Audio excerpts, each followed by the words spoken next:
Hello friend, कैसे आप लोग। उम्मीद करता हूँ अच्छे होंगे और पढ़ाई अच्छे से चल रही होगी। आज हम फिजिक्स का एक टॉपिक लाइट की बात करने वाले हैं, जो बहुत ही इम्पोर्टेंट टॉपिक है और एग्ज़ाम में आप लोग का एक अच्छा खासा स्कोर रखता है ये चैप्टर। तो हम लोग लाइट का बात करेंगे आज। तो बिना टाइम को वेस्ट किए हुए चलिए स्टार्ट करते हैं चैप्टर लाइट। सबसे पहले बात है लाइट होता क्या है।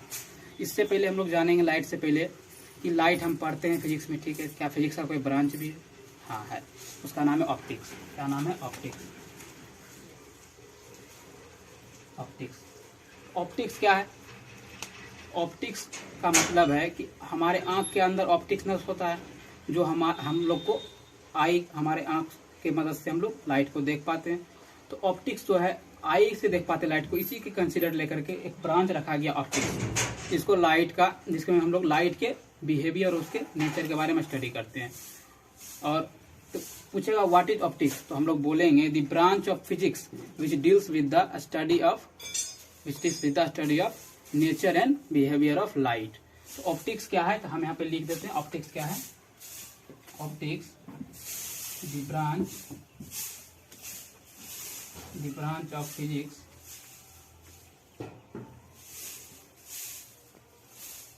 which deals with the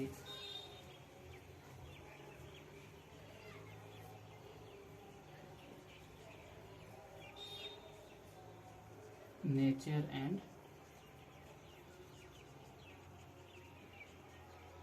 behavior of light. तो ऑप्टिक्स क्या है, तो फिजिक्स की ऐसी शाखा है जिसमें हम लोग लाइट के नेचर, उसके बिहेवियर के बारे में पढ़ते हैं, तो उसको हम लोग ऑप्टिक्स बोलते हैं।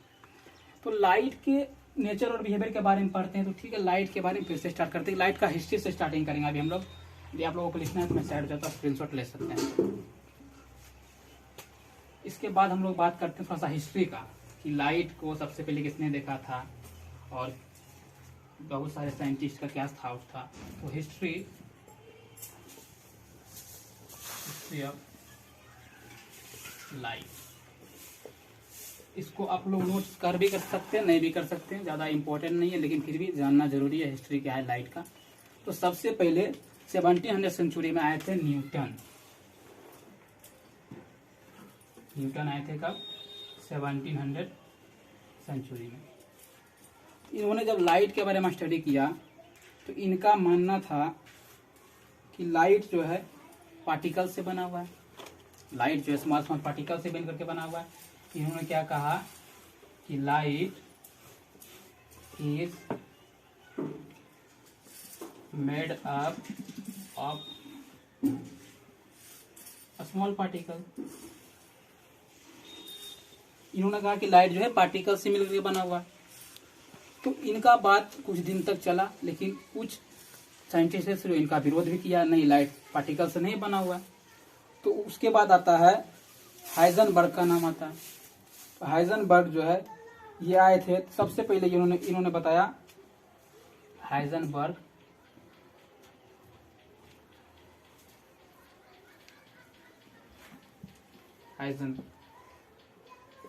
इन्होंने बताया कि light is made up of wave। इन्होंने इनके न्यूटन के बात को कंट्राडिक्ट किया कि लाइट जो है पार्टिकल से नहीं बना हुआ है, वेव से बना हुआ है। तो इस बात को लेकर के काफी जो है हंगामा यानी शोर शराबा मच रहा था साइंटिस्टों के बीच में। कोई बोल रहा था पार्टिकल से बना हुआ है, कोई बोल रहा था वेव से बना हुआ है। तो कुछ दिन तक ये बात चला कि लाइट जो है पार्टिकल से बना हुआ है और लाइट वेव से बना हुआ है। ये जो थे हाइजन जो थे, इन्होंने इलेक्ट्रोमैग्नेटिक वेव के बारे में बताया। इलेक्ट्रोमैग्नेटिक वेव, इसमें क्या होता है कि इलेक्ट्रिक फील्ड और मैग्नेटिक फील्ड एक दूसरे से वाइब्रेट करता है। इलेक्ट्रिक फील्ड यदि ऊपर के डायरेक्शन में चल रहा है, इलेक्ट्रिक फील्ड और मैग्नेटिक फील्ड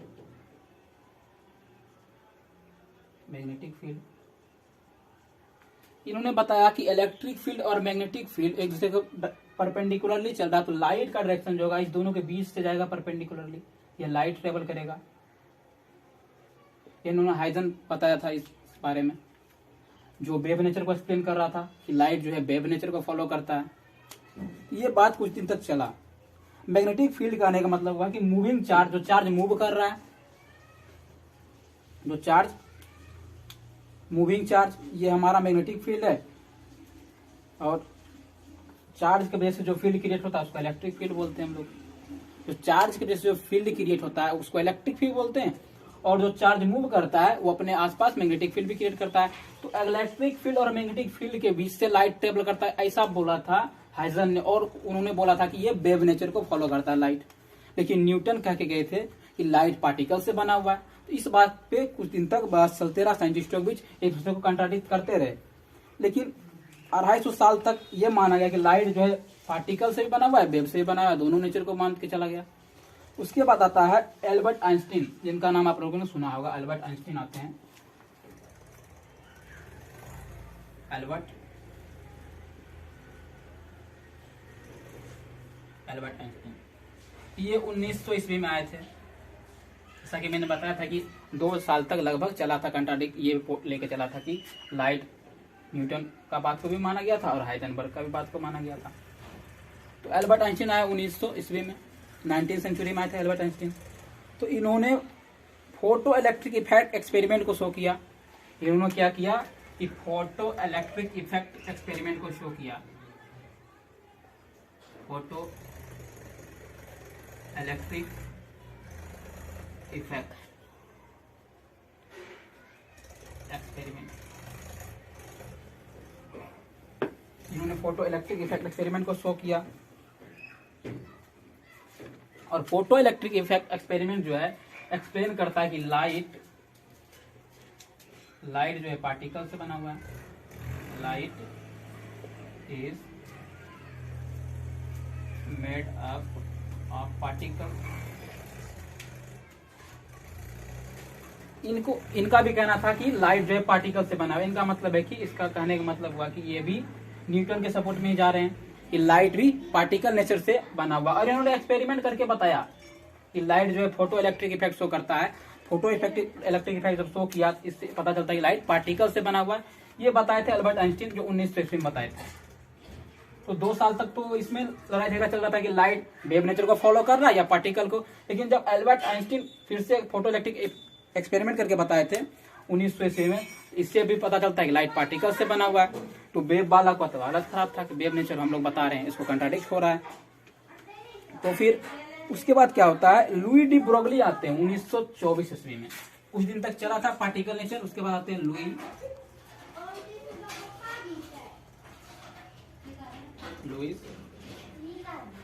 डी ब्रोगली। ये फ्रांस के थे। कहाँ के थे? फ्रांस के। आए थे 1924 ईस्वी में। 1924 ईस्वी में आए थे। ये फ्रांस के थे, लुई डी ब्रोगली। तो 1924 में लुई डी ब्रोगली आए थे, जो फ्रांस के थे। कहाँ के थे? फ्रांस के राजकुमार थे। तो इन्होंने राजाओं का सभा बैठाया और इन्होंने लाइट के बारे में थोड़ा सा जानने की कोशिश की। तो इन्होंने बताया कि लाइट जो है पार्टिकल और वेव दोनों नेचर को फॉलो करता है। इन्होंने एक स्टोरी बताया था, अपने सिपाहियों को जंगल की तरफ भेजता है अंधेरा में। अंधेरा के कारण कुछ नहीं दिखता है, तो कुछ सिपाही जाता है, उन्होंने कुछ मोटी चीज को पकड़ता है, जिसको बोलता है कि नहीं हम लोग गए ना जंगल, हम लोग को पेड़ का तना दिखा। क्या दिखा? तना। तो कुछ सिपाही जाता है, उसको पतला जैसा चीज पकड़ाता है, वो बोलता है कि हम लोग जो है अजगर को पकड़ के आए। दरअसल ऐसा होता कुछ नहीं है, वहां पे लाइट नहीं होता है। वो लोग जो है सेंस नहीं कर पाते हैं कि क्या चीज उन्होंने देखा था। उन्होंने एलिफेंट को देखा था। एलिफेंट जिसने हाथी का पैर को पकड़ा, उन्होंने बोला कि हम लोग तना को पकड़े थे। और जिन्होंने हाथी के सुर को पकड़ा, उन्होंने बोला अजगर को देखे थे। क्योंकि लाइट की प्रेजेंस नहीं होने के कारण तो उन लोगों को सेंस नहीं हो पाया कि आखिर उन्होंने क्या चीज को देखा। तो लाइट जो है वहीं से ये जो है Louis de Broglie Albert Einstein का और न्यूटन दोनों के फॉर्मूला को फॉलो करते हुए चला और हाइजेनबर्ग के फॉर्मूला को भी फॉलो किया। तो इन्होंने बताया लाइट जो है पार्टिकल और वेव दोनों नेचर को फॉलो करता है। तो यहाँ से जो है लाइट का डुअल नेचर का स्टार्टिंग होता है कि हम लोग मान के चलते हैं light has dual nature. Dual nature, बचाएगा तो रोक देगा। लाइट का डुअल नेचर होता है, मतलब लाइट दोनों नेचर को फॉलो करता है, particle as well as wave. तो लाइट का हिस्ट्री में इतना काफी है कि मैं साइड जाता हूँ, आप लोगों के लिए स्क्रीनशॉट लेना या लिखना है तो लिख सकते हैं, ठीक है। तो लाइट का हिस्ट्री में हम लोग इतना बात किए। अब थोड़ा सा टॉपिक को आगे बढ़ाते हैं। अब डीएनए में जानते हैं कि लाइट है क्या। यदि पूछेगा डिफाइन लाइट तो हम लोग क्या बोलेंगे, तो डिफाइन लाइट बोलेगा तो लिखते हैं लाइट होता क्या है, इसके बारे में थोड़ा जानते हैं। मैंने बात किया था इलेक्ट्रोमैग्नेटिक स्पेक्ट्रम का। तो लाइट का डिफिनीशन देने से पहले मैं आप लोगों को इलेक्ट्रोमैग्नेटिक स्पेक्ट्रम के बारे में थोड़ा जानकारी देता हूँ। इलेक्ट्रोमैग्नेटिक स्पेक्ट्रम होता क्या है। इलेक्ट्रोमैग्नेटिक स्पेक्ट्रम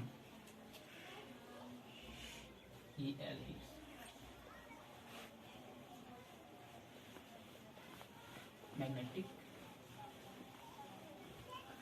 स्पेक्ट्रम, ये क्या होता है। इलेक्ट्रोमैग्नेटिक स्पेक्ट्रम जो एक इंस्ट्रूमेंट है, जो मैं यहाँ ड्रॉ करने जा रहा हूँ। इलेक्ट्रोमैग्नेटिक स्पेक्ट्रम क्या है, एक इंस्ट्रूमेंट है। इसमें कुछ वेवलेंथ, लाइट को हम लोग वेवलेंथ के टर्म में मेजर करते हैं, इसमें कुछ वेवलेंथ होता है जो मैं यहाँ पे लिखूंगा। 4000 एंगस्ट्रॉम, 7000,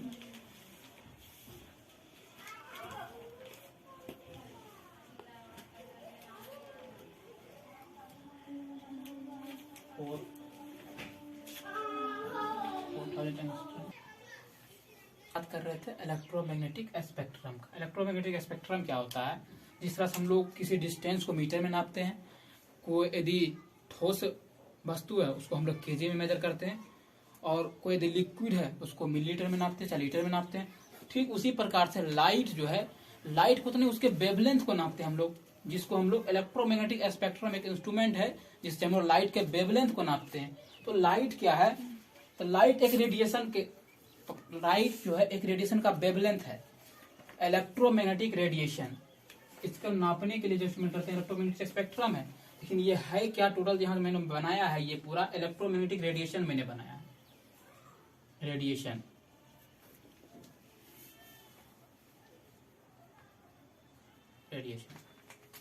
तो EM रेडिएशन को मैंने बनाया। यदि हम लोग इसको वेवलेंथ के अनुसार डिवाइड किया गया, 4000 एंगस्ट्रम, एंगस्ट्रम एक यूनिट होता है जो लेंथ को मेजर करता है।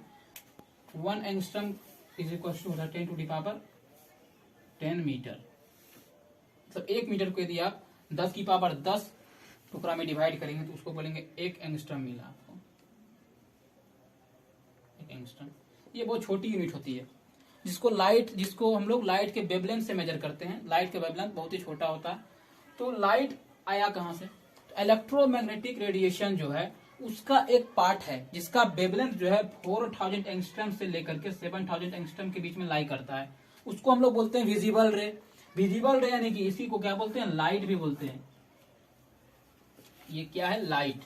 उससे 7000 एंगस्ट्रम से आगे जब बढ़ते हैं, यदि 7000 एंगस्ट्रम से आगे बढ़ते हैं हम लोग, 10,000 एंगस्ट्रम तक जाते हैं, तो हमको मिलता है IR, जिसको बोलते हैं इंफ्रारेड रेज। उससे आगे बढ़ते हैं, 10,000 एंगस्ट्रम से आगे बढ़ेंगे, रेडियो वेव मिलता है। यदि 4000 एंगस्ट्रम से नीचे जा रहे हैं, 4 से 100 एंगस्ट्रम के बीच में, 4000 एंगस्ट्रम से लेकर के 100 एंगस्ट्रम के बीच में जाते हैं, हमको मिलता है यूवी रे, अल्ट्रा वायलेट रे जिसको हम लोग बोलते हैं। और 100 से लेकर के उससे छोटा जब बढ़ते हैं 1/100 एंगस्ट्रम तक बीच, तो हमको मिलता है एक्स रेज। उससे भी नीचे जाते हैं तो मिलता है गामा रेज। इससे और आगे जाएंगे और छोटा होते जाएगा वेवलेंथ, तो मिलेगा कॉस्मिक रेज, जो हम लोगों को इलेक्ट्रोमैग्नेटिक स्पेक्ट्रम में एक साथ आता है। इलेक्ट्रोमैग्नेटिक रेडिएशन है ये, इसको नापते हैं इलेक्ट्रोमैग्नेटिक स्पेक्ट्रम से। उस पर ये जो यूनिट लिखा रहता है ये एंगस्ट्रम में होता है। तो हम लोगों को पढ़ना जो है इसके बारे में पढ़ना है कि जिसका विजिबल रेज, जिसको हम लोग बोलते हैं, इसको लाइट भी बोलते हैं। IR जो हीट को काउज करता है, इंफ्रारेड रेज हीट को लाता है हमारे लिए, और रेडियो वेव ये तो बहुत ही खतरनाक है, हम लोग जानते हैं। और ये यूवी रे और एक्सरेज तो हम लोग जानते हैं, एक्सरेज हम लोग जो करवाते हैं, गामा रेज, ये सभी जो है हमारे लिए हार्मफुल है। तो हम लोग का एक सवाल यहाँ पे उठता है कि क्या हम लोग जो लाइट को देखते हैं तो ये सभी वेव तो साथ ही आता होगा? हाँ, साथ ही आता है।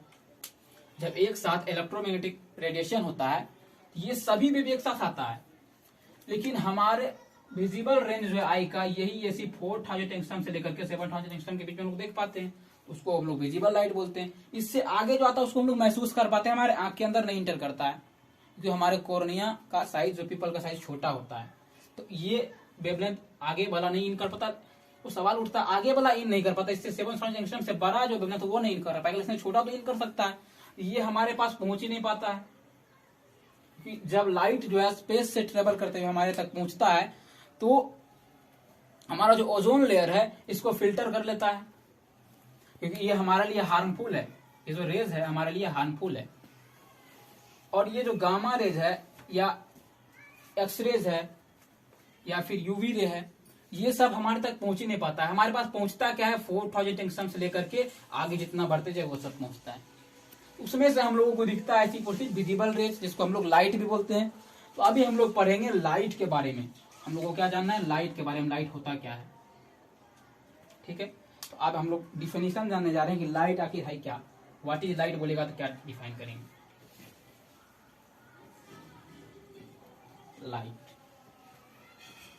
ठीक है, तो लाइट क्या है? एक फॉर्म ऑफ एनर्जी है। लाइट क्या है? एनर्जी का एक फॉर्म है। इसमें लिखेंगे हम लोग light is a form of energy और we can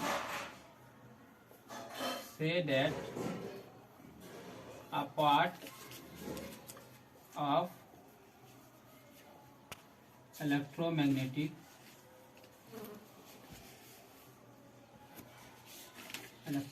spectrum, electromagnetic spectrum। तो बोल सकते हैं लाइट जो है, light is a form of energy और we can say that it is a part of electromagnetic spectrum that enables us to या फिर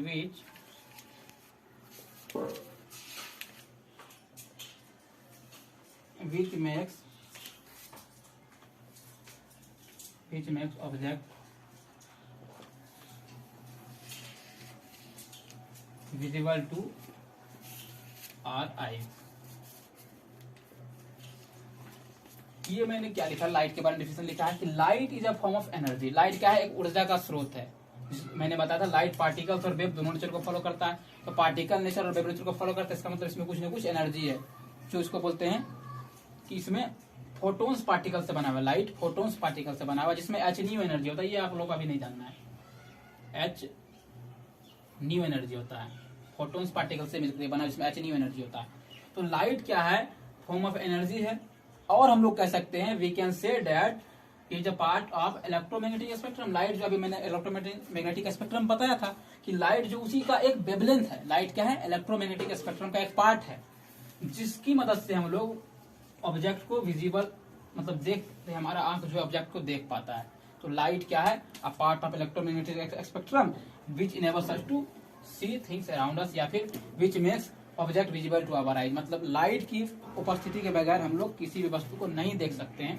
लाइट के कारण से हम लोग देख पाते हैं, जो इलेक्ट्रोमैग्नेटिक स्पेक्ट्रम का एक पार्ट है। आगे बात आता है कि लाइट का वेवलेंथ, अभी मैंने बताया था कि 4000 एंगस्ट्रॉम से लेकर के 4000 एंगस्ट्रॉम टू 7000 एंगस्ट्रॉम होता है, वेवलेंथ होता है, जिसको हम लोग लैम्डा से डिनोट करते हैं। वेवलेंथ, ये सिंबल जिसको बोलते हैं लैम्डा। लाइट का वेवलेंथ कितना होता है? 4000 एंगस्ट्रॉम से लेकर के 7000 एंगस्ट्रॉम के बीच में होता है। और इसका वेवलेंथ बता दिया मैंने। स्पीड क्या होता है लाइट की? स्पीड का लाइट का स्पीड के बारे में यदि बात किया जाए तो लाइट का स्पीड अलग अलग मीडियम में अलग अलग होता है। अब मीडियम क्या होता है? तो मीडियम कोई भी मटेरियल और नॉन मटेरियल सब्सटेंस या ऑब्जेक्ट जिसके होकर के कोई वस्तु या कोई फिर किसी भी एनर्जी का या फिर किसी वस्तु का काम होता हो।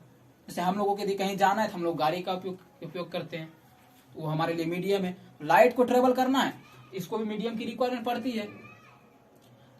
लाइट को मीडियम की रिक्वायरमेंट पड़ भी सकती है, नहीं भी पड़ सकती है, क्योंकि हम लोग जानते हैं लाइट जो स्पेस से भी आती है, तो स्पेस में तो कोई मीडियम नहीं है, वहां तो एयर तक नहीं है, तो लाइट जो है नॉन मटेरियल मीडियम में भी ट्रेवल कर सकता है, मटेरियल मीडियम में भी ट्रेवल कर सकता है। तो लाइट का स्पीड जो है डिफरेंट मीडियम में डिफरेंट हो सकता है, वो मीडियम की डेंसिटी पे डिपेंड करता है। इसके बारे में हम लोग आगे चर्चा करेंगे। अभी हम लोग जानते हैं लाइट का स्पीड होता कितना है। तो लाइट का स्पीड जो होता है, स्पीड ऑफ लाइट, इसको हम लोग फिजिक्स में सी से डिनोट करते हैं, कैपिटल सी से। ये होता है 3 × 10⁸ मीटर पर सेकेंड। मतलब कि लाइट जो है 1 सेकेंड में 3 लाख किलोमीटर तक ट्रेवल कर लेगा। ये जो स्पीड है ये वैक्यूम में है, ये जो स्पीड है वैक्यूम में है। और एयर में भी इतना ही होता है अप्रोक्सीमेटली, थोड़ा सा फर्क होता है जिसको हम लोग नेगलेक्ट करके चलते हैं, अप्रोक्सीमेटली इतना ही लेके चलते हैं। एयर में भी लाइट का स्पीड इतना ही लेके चलते हैं। तो लाइट का स्पीड यदि पूछेगा वैक्यूम में तो वो होता है 3 × 10⁸ मीटर पर सेकेंड, या फिर इसको वैसे भी बोल सकते हैं हम लोग 3 लाख किलोमीटर पर सेकेंड। मतलब लाइट 1 सेकेंड में 3 लाख किलोमीटर तक ट्रेवल कर सकता है डिस्टेंस को। ये था लाइट का स्पीड के बारे में। और लाइट जो है पहले बता चुका, लाइट जो है डुअल नेचर को शो करता है। ये भी पॉइंट लिखना देख सकते हैं।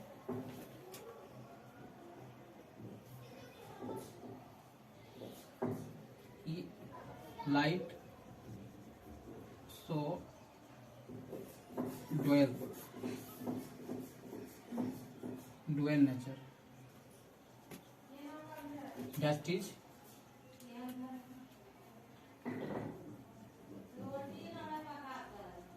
behave as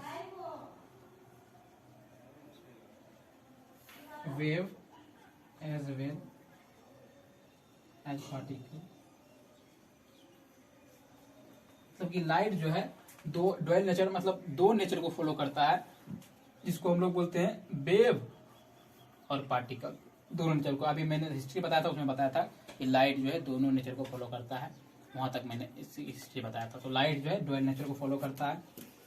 और लाइट को ट्रेवल करने के लिए कोई मीडियम की रिक्वायरमेंट पड़ती नहीं है, ये भी लिख लेता है हम लोग। Note required any medium for its propagation.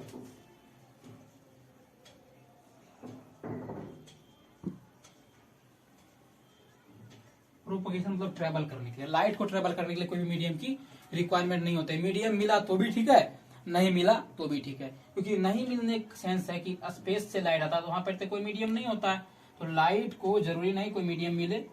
हाँ, लेकिन एक बात है, यदि लाइट को यदि कोई मीडियम मिल रहा है ट्रेवल करने के लिए, उसका स्पीड जो है चेंज हो सकता है। जो मैंने ये बताया, ये वैक्यूम के लिए बताया, एयर के लिए बताया। जैसे मीडियम चेंज होगा, लाइट यदि एयर से वाटर में इंटर करेगा तो स्पीड कुछ और होगा, वाटर से यदि ग्लास में इंटर करेगा तो स्पीड कुछ और होगा। इस टॉपिक को हम लोग पढ़ेंगे रिफ्रैक्शन ऑफ लाइट में, रिफ्रैक्शन ऑफ लाइट में। तो अभी मैंने लाइट के बारे में थोड़ा सा बताया, इसके बाद मैं थोड़ा साइड हो जाता हूँ। यदि आप लोगों को नोट करना है तो नोट कर सकते हैं, स्क्रीनशॉट लेना स्क्रीनशॉट ले सकते हैं। ठीक, आगे हम लोग बात करेंगे बीम का। बीम के कितना होता है, बीम ऑफ लाइट क्या है, रे क्या है, इसके बारे में बात करेंगे।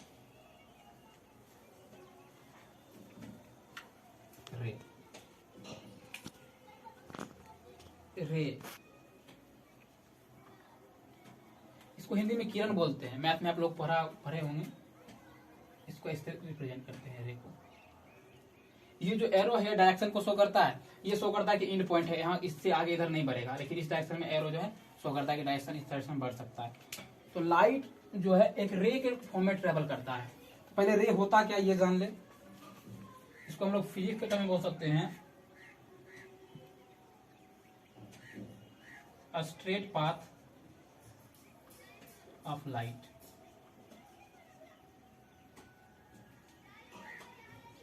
a straight line path of light, इसको क्या बोलते हैं, is called रे। रे क्या है कि स्ट्रेट लाइन पाथ, यानी लाइट जो स्ट्रेट लाइन से इसको हम रिप्रेजेंट करते हैं इस तरह से, ये रे है। इसके ऊपर हम लोग लिख सकते हैं कि ये क्या है, straight line path of light. इस सिंबल में जो ये दिखा रहा है, ये जो लाइन है, इस दिखा रहा है कि स्ट्रेट पाथ, किस तरह से लाइट जो किधर ट्रेवल कर रहा है, स्ट्रेट लाइन में ट्रेवल कर रहा है। और ये जो एरो जो है ये शो करता है डायरेक्शन, ये क्या करता है, इंडिकेट डायरेक्शन, किस डायरेक्शन में ट्रेवल कर रहा है लाइट। तो रे क्या है कि straight line path of light. Light जो स्ट्रेट लाइन में ट्रेवल करता है तो उसको हम लोग बोलते हैं इस तरह से लाइट। जब हम लोग किसी टॉर्च या फिर मोमबत्ती या फिर कोई भी अदर सोर्स ऑफ लाइट को जलाएंगे तो दिखेगा हम लोग को बीम जो है निकलते हैं और रे निकलता है। और रे नहीं, बीम निकलता है। अब बीम जो है बहुत सारे रे से मिलकर के बना होता है। तो अगला टॉपिक में हम लोग बात करेंगे बीम क्या होता है, बीम ऑफ लाइट। यदि आप लोगों को ये लिखना है तो लिख सकते हो, मैं साइड हो जाता हूँ, स्क्रीनशॉट लेना स्क्रीनशॉट। अगला टॉपिक में हम लोग बात करेंगे beam of light. Beam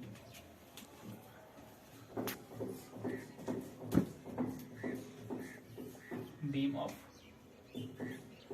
light. Beam क्या होता है, अभी मैंने पिछले टॉपिक में रे बताया था। तो बहुत सारे रे को एक जगह कलेक्ट कर लेंगे, इसको बोलते हैं collection of so many rays. मतलब बहुत सारे रे को यदि कलेक्ट करेंगे, जमा करेंगे, उसको बोलेंगे बीम है, एक बीम बना। तो बीम क्या है, कलेक्शन ऑफ या फिर बंडल ऑफ या collection of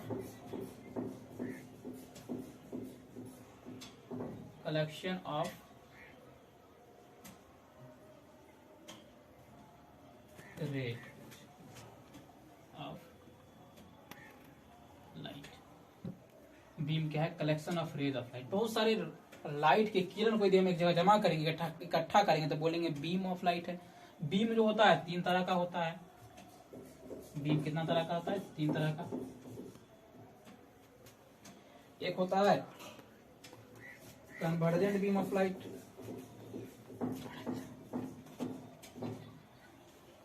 beam of light जो है 3 तरह का होता है। पहला लिखते हैं पैरेलल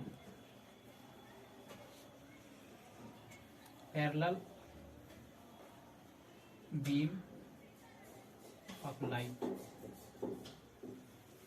दूसरा होता है second number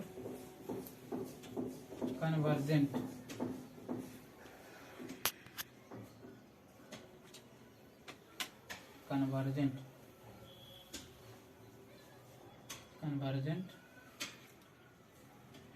beam of light. और तीसरा जो होता है बोलते हैं डाइवर्जेंट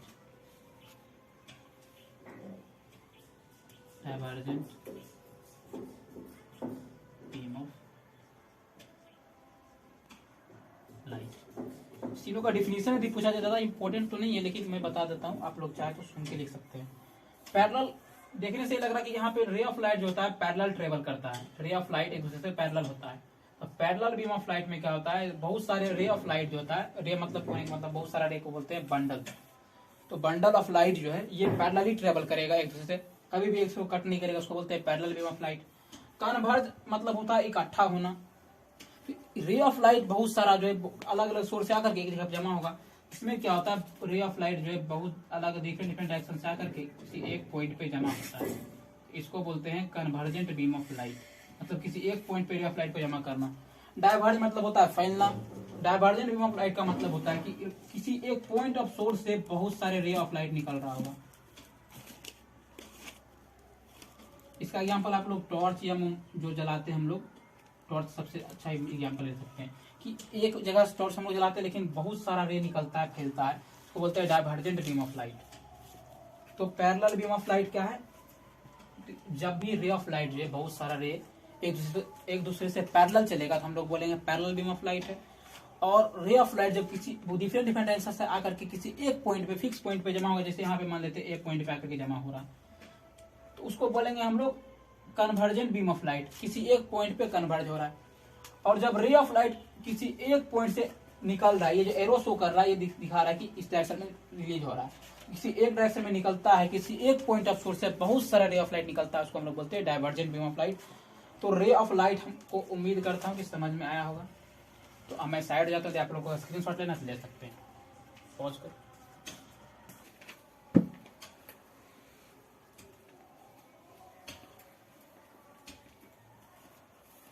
ठीक है, आज इस वीडियो को यहीं तक रखता हूँ। अगले वीडियो में हम लोग बात करेंगे इससे आगे की टॉप कहानी को। तब तक अच्छे से पढ़ाई करते हैं। All the best, keep learning.